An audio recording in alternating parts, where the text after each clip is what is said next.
Imagine a freezing New York City morning, the kind that bites at your bones and makes you pull your coat tighter, not just against the wind but against the weight of the world. In a run-down diner on a forgotten street, 24-year-old Anna, a black waitress with dreams bigger than her paycheck, tied her apron with hands that trembled from exhaustion. She was working double shifts, her feet throbbing, her heart heavier than the trays she carried. Rent was overdue, her younger brother's asthma medication was running low, and another job rejection had landed like a punch to the gut. Life wasn't kind to Anna, but she refused to let it harden her. She had nothing to spare, yet she gave everything she had. This is a story of one moment, one choice, that changed her life forever, a story I'm proud to share on my YouTube channel, Midnight Tales, where we uncover the power of human kindness. It was around 10:15 a.m. when the door creaked open, letting in a gust of icy air and a man who looked like he'd been chewed up by the city itself. His beard was wild, his clothes torn, his eyes sunken with hunger and fatigue. He didn't speak, didn't demand, just shuffled to a corner booth and sat, silent as a shadow. The other customers noticed him immediately, their stares sharp with judgment. A woman clutched her purse tighter. A man leaned over to his friend, muttering, "He doesn't belong here." The manager, a wiry man with a permanent scowl, shot a glance that screamed trouble. Whispers spread like wildfire, "Don't serve him. He's probably dangerous." But Anna, wiping down the counter, saw something different. She saw a man, not a problem, a human being who deserved to be seen. Ignoring the glares and the manager's pointed cough, Anna walked over, her smile as warm as the coffee she carried. "Would you like some coffee?" she asked, her voice soft but steady. The man hesitated, his hands fidgeting under the table. I don't have money," he admitted, his voice barely above a whisper, rough with shame. Anna didn't flinch. "That's all right," she said, pouring a steaming cup and setting it before him. "It's on me." Then, without a second thought, she slid a plate of scrambled eggs across the table, the kind of simple meal that feels like a lifeline when you're starving. The man looked up, his tired eyes meeting hers, searching for a catch that wasn't there. Anna just smiled and moved on to her next table, as if she hadn't just given away what little she had. What Anna didn't know, what no one in that diner knew, was that the man wasn't homeless at all. His name was Benjamin Hartley, a billionaire CEO of one of the country's largest real estate firms. He wasn't there by accident. For months, Benjamin had been conducting a quiet experiment, disguising himself as a vagrant to test the hearts of strangers. Most failed. Waiters ignored him. Managers called security. Some laughed in his face.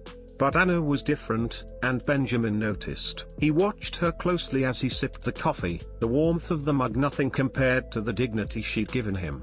She didn't just serve him food, she treated him like he mattered, like he was any other customer.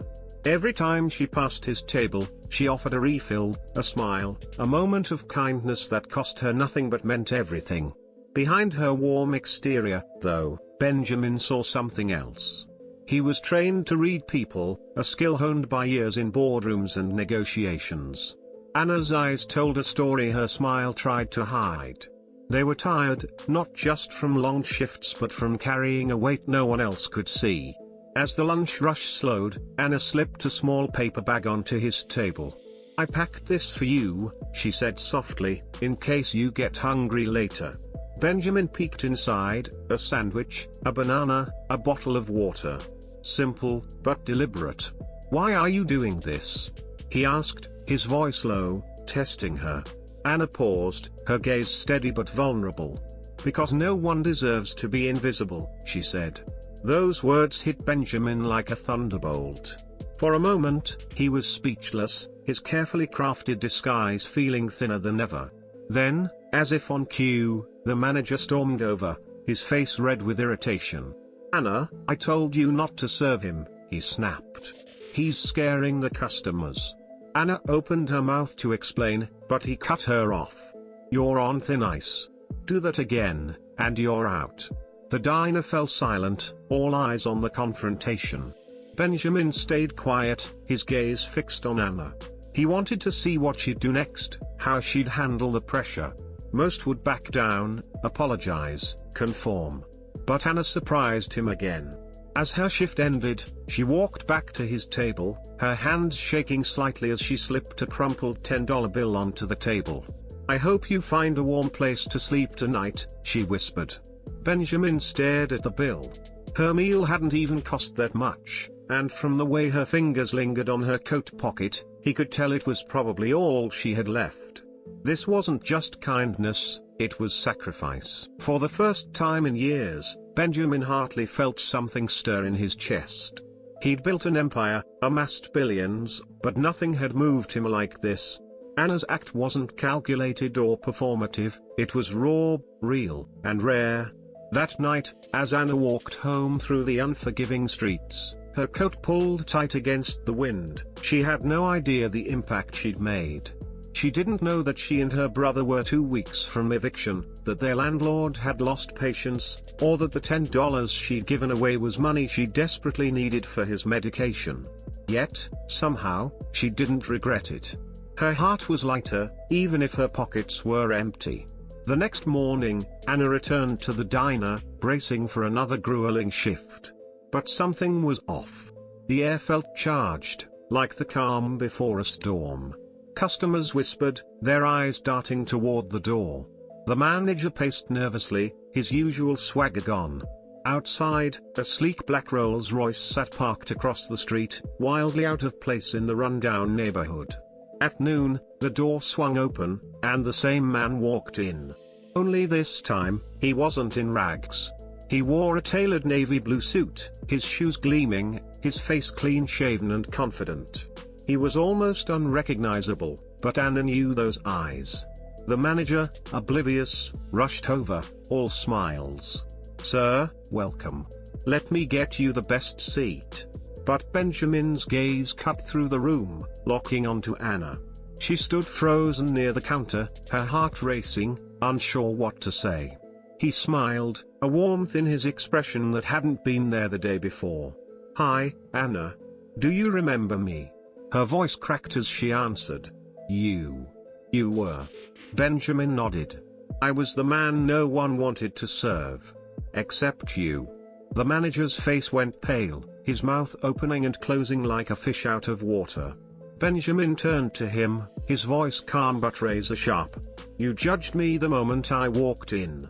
You treated your staff with contempt and ignored the only person here with true character." He placed a leather folder on the counter and looked back at Anna. "I've spent 6 months searching for someone to manage the community outreach wing of my new foundation. Someone with heart, integrity, compassion. I came here looking for someone rare. I found you." He opened the folder, revealing a job contract. A 6-figure salary, full benefits, housing included. Anna's hands trembled as she stared at the paper. "This is a mistake," the manager blurted, his voice desperate. "She's just a waitress." Benjamin's eyes turned cold. "No. She's exactly who this world needs more of." Tears welled in Anna's eyes as she whispered, "This can't be real." Benjamin stepped closer, his voice steady but heavy with meaning. "It's real. You gave when you had nothing. You stood up for someone the world had written off. That kind of character can't be taught." The manager tried to interrupt, but Benjamin silenced him with a glance. "You run a diner, but you treat your people like they're disposable. Anna may have been your employee, but she acted like a leader. That's why I'm taking her with me." Anna stood frozen, her breath shallow, her hands shaking. "For the first time in my life," she said softly, "someone sees me." Benjamin nodded. "We all deserve to be seen, especially those who never stop seeing others." 2 weeks later, Anna and her brother moved into a modest but beautiful apartment, paid for by Benjamin's foundation. She began her new role, helping underprivileged families, people like her, find hope and support. Every morning, as she passed the mirror before work, she no longer saw a tired waitress. She saw a woman who mattered, a woman whose single act of kindness had unlocked a future she'd never dared to dream of. This story, shared on Midnight Tales, is a reminder that kindness isn't just a gesture, it's a force. It can shift destinies, rewrite stories, and remind us that even in our darkest moments, we have the power to change someone's life. Anna didn't know her small act would lead to a new beginning, but that's the magic of compassion. It ripples, it transforms, it endures. If this story touched your heart, give it a like on Midnight Tales. And if you believe kindness still has a place in this world, hit that subscribe button on Midnight Tales for more stories that inspire, uplift, and remind us of the beauty in humanity.